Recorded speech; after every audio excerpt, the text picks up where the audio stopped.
Shalom. First and foremost, I want to give all praises, honor, and glory unto Yahweh, Bahashem, Yahweh Shai, Bahashem, Rahakadash. Double honors to the apostles of Great Millstone, and peace and salutations to the Akim who are tuning into these videos. And in this video, I just want to lightly speak on this topic that had happened this weekend on Friday with GMS Dallas camp. And if you see on the screen, there was an individual from the ISUPK who rolled up to the brothers. And the elder brother instinctively defended the gospel and pointed out the fact that what their elders are teaching is not in the scriptures. It is not with the spirit of Yahweh Ba'ashem Yahweh Shai, speaking about the topic of how their elders at the ISUPK says that John the Baptist wasn't in the truth. And that's not exactly in the scriptures. They can't prove it or whatever. But the thing is, what you had here is a young individual who seems to have just learned about his heritage, being a Hebrew Israelite. And when he rolled up to that camp, the GMS camp, it was kind of a mistake on his part, because it just showcased that these other various camps aren't teaching these younger brothers, these younger members who are coming to this truth. And so, well, it could pull up scriptures. Like the first scripture that comes to my mind about this is in Jeremiah 23, because of these pastors who are feeding these people lies and heresies, damnable heresies even, telling a brother that they can do some nasty stuff or disregard certain characters in the scriptures, because these people really are just after money or filthy lucre's sake. Whatever it is, ultimately, they are not backed by the spirit of Yahweh Ba'ashem Yahweh Shai, which his spirit in testimony is prophecy. And that's what you're going to get at Great Millstone. You're not going to get a bunch of hearsay and fallacies and straw man arguments, which that younger bro in that video, that's what he was trying to do, because it was obvious that he didn't know certain answers, that when he was being questioned, that he was basically just started reverting back to things and directing the conversation somewhere else. But mainly, our elders at Great Millstone has taught us well, meaning that we're going to get to the point. We're going to go into the scriptures even to prove those things. And with that, it just showcased that these people, the majority of this world, whether they are of the circumcision or where they're of the world or whatever, the broad gate, if you will, this truth is not for them. We are only out there for the elect, bidding them to the marriage.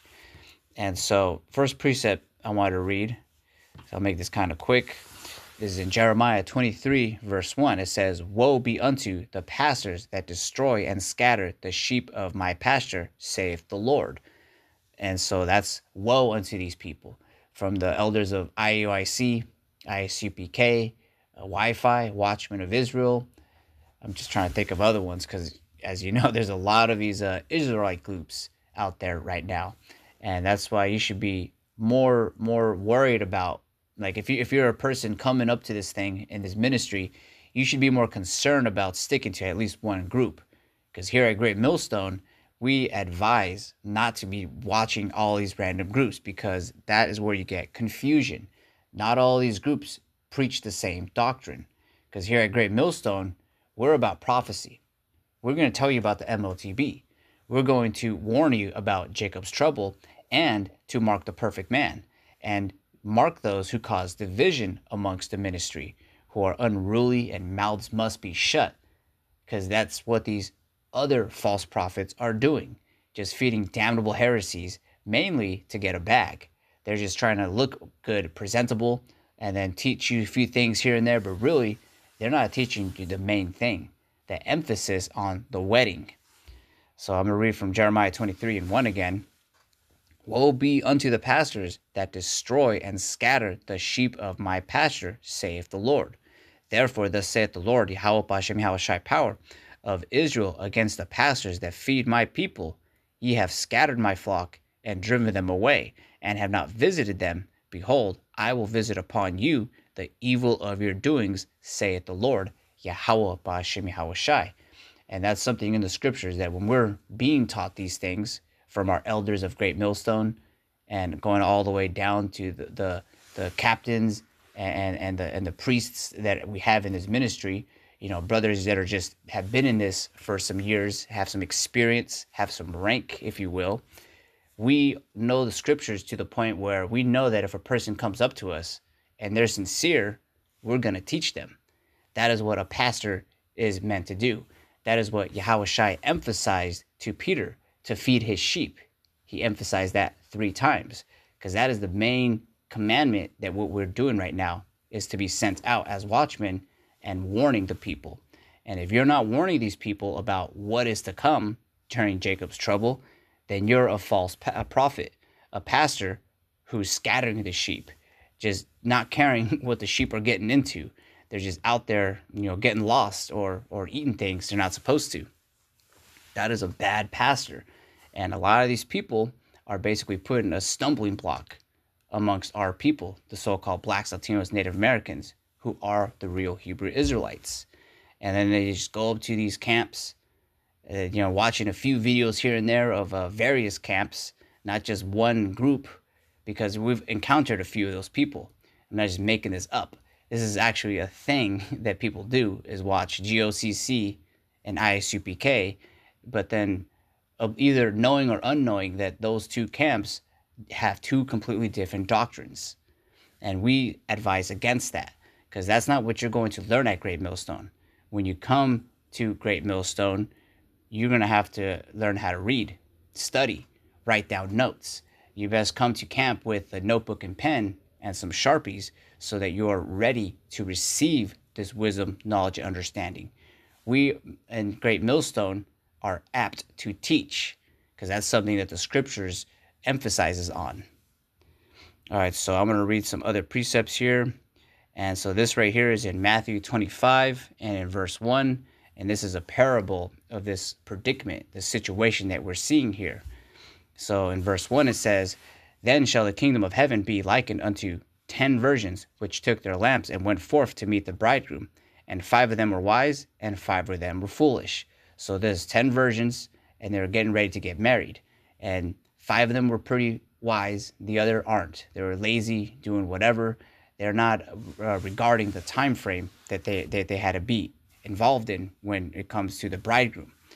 So in verse 3 it says, "They that were foolish took their lamps and took no oil with them." So as the sun was going down, these 5 of them that were foolish, they didn't have that oil, the wisdom, that's what that represents, to guide them in the darkness. So in verse 4 it says, "But the wise took oil in their vessels with their lamps. While the bridegroom tarried, they all slumbered and slept. And at midnight there was a cry made, Behold, the bridegroom cometh. Go ye out to meet him. Then all those virgins arose and trimmed their lamps. And the foolish said unto the wise, Give us unto your oil." So it says, "Give us of your oil, for our lamps are gone out." And that is something that you're kind of seeing now, and it's only going to escalate, because all these various camps, they've been teaching these younger people and kids about the truth, but really they're just giving them a half-assed truth. They're not giving them the full 100% truth, the whole volume of the book. They like to take things out here and there, and mainly not speak about prophecy. At Great Millstone, we're going to go into why the MOTB is something you're not supposed to take, why that word mark is actually very specific. And when you go into the root words of that, charagma, that's why it's an insertion. So you see at Great Millstone, when you come to this ministry, our groups, wherever they're scattered throughout the states or in the world, you best believe that we are knowledgeable, and we're not going to shy away from defending the gospel. We're going to get to the point, and we're not going to do no crazy straw man arguments or whatever these things are to dismiss things. We're going to get straight to the point, and we're going to come in the volume of the book, that wisdom, knowledge, and understanding. So in this parable, these 5 virgins who aren't doing that, they've just been wasting their time doing, who knows what, or going to these various ICPK, IUIC camps, not learning a damn thing. They're going to come to the men of the Lord, the elect, that are wisdom, that have the wisdom, so that in the evil days, they are protected. They know how to walk. They know how to maneuver through these hard times that we're about to enter. So from continuing on in verse 8, it says, and the foolish said unto the wise, give us of your oil, for our lamps are gone out. Because they're going to want to get this truth. They're going to want to try to get the names. They're going to want to get the breakdowns of the MOTB. They're going to want to get the breakdowns of multiple wives. Because not all these camps teach the breakdowns like how we do. When really all we're doing is going to the scriptures. We open up the book of Leviticus, the book of Exodus, and we actually break those things down. We're not making up things. We're just going through the volume of the book and how the Spirit is leading us also. But they're going to come to us trying to get those breakdowns, trying to get the understanding. But really, like if they really wanted to do that, they don't really have an excuse, because they should know that every great millstone camp is like at arm's reach. It's not that hard to find your nearest great millstone camp, or just go to the YouTube channels, subscribe, and be edified. But so you're going to see these people basically just be foolish, just twiddling their thumbs, disregarding the bridegroom, which represents Yahushai, and how when he comes at like the midnight in this parable is representative as Yahushai coming, visiting, like as if a thief in the night, catching all these people off guard. But those that are wise, they're on their watch. They have oil in their lamps. So I'm going to continue on in verse 9. It says, but the wise answered, saying, not so, lest there be not enough for us and you. But Vasaki says, not so, lest there be not enough for us and you, but go you rather to them that sell and buy for yourselves. So they're basically saying that you should go to the people who are selling this, because we already have this. And if we were to give this to you, we wouldn't have enough and you wouldn't have enough. And so continuing on, verse 10, it says, and while they went to buy, the bridegroom came, and they that were ready went in with him into the marriage, and the door was shut. And that is representative of the elect. We sacrificed our lives, like how Yahushua told to Peter and Andrew.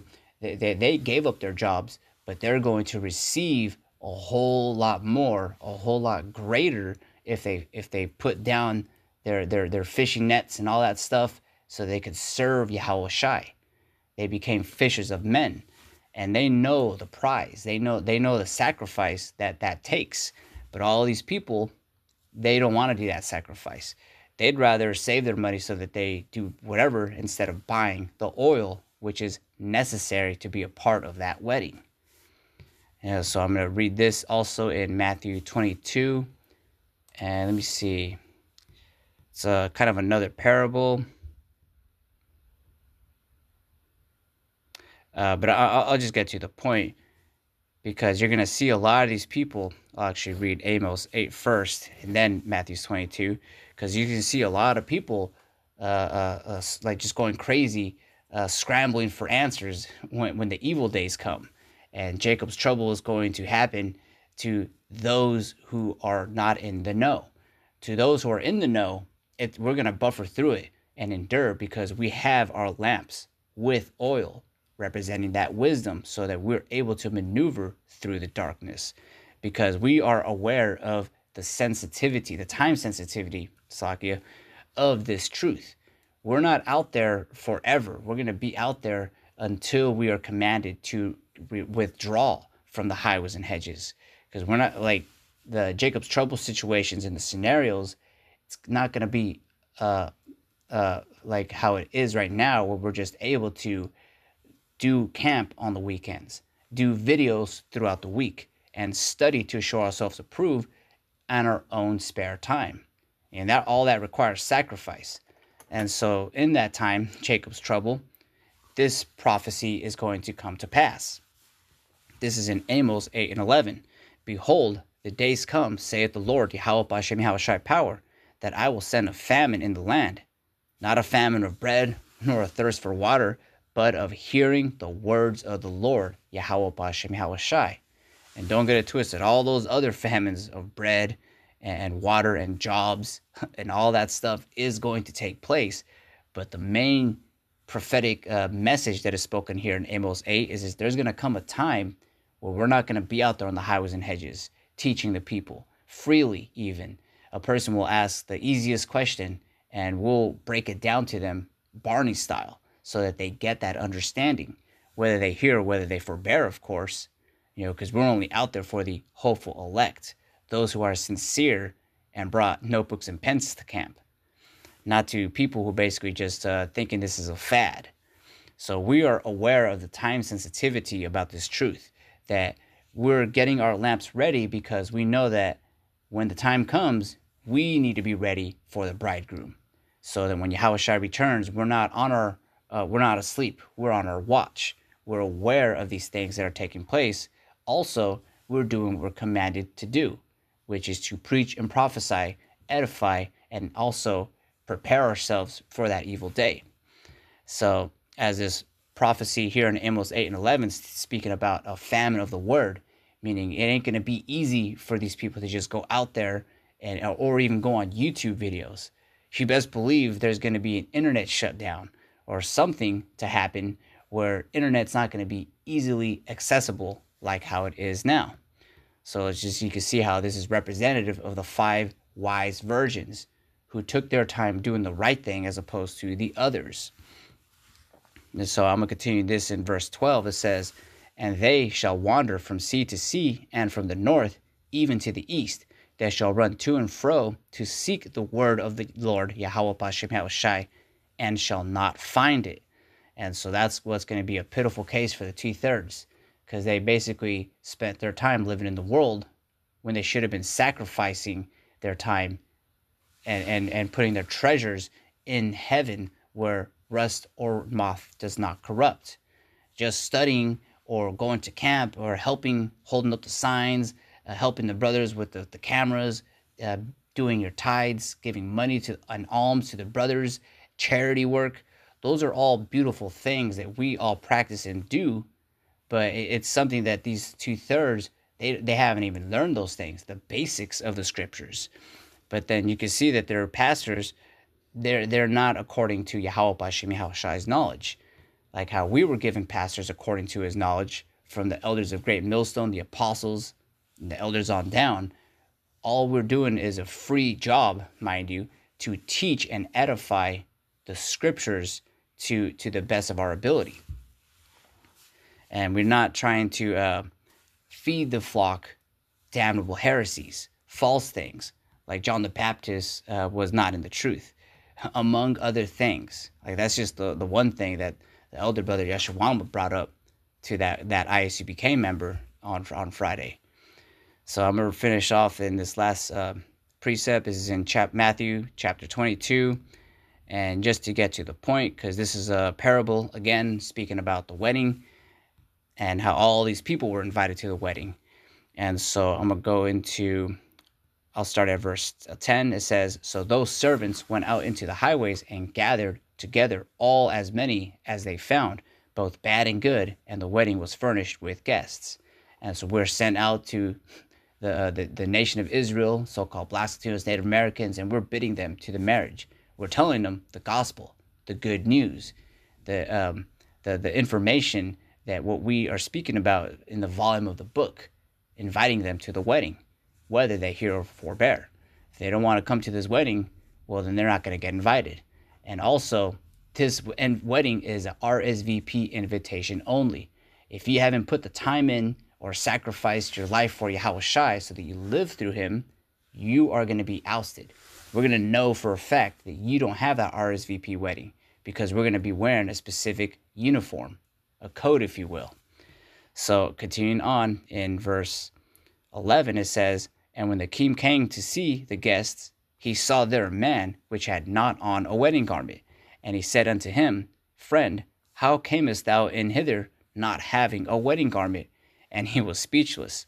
Then said the king to the servants, Bind him in hand and foot, and take him away, and cast him into outer darkness. There shall be weeping and gnashing of teeth. For many are called, but few are chosen." Because these people who are going to try to sneak in or whatever, looking for the answers, or trying to see what this big wedding that everyone's got nice dressed uniforms, and there's a banquet going on. Well, that wedding is reserved for the elect. those who have ears to hear, those who have oil in their lamps, so that when the evil days come, they know how to act, and they don't believe that John the Baptist fell out of the truth. But with that, I want to give all praises, honor, and glory unto Yahweh, Bahashem Yahweh Shai, Bahashem Rachakwadash, and Shalom Akim.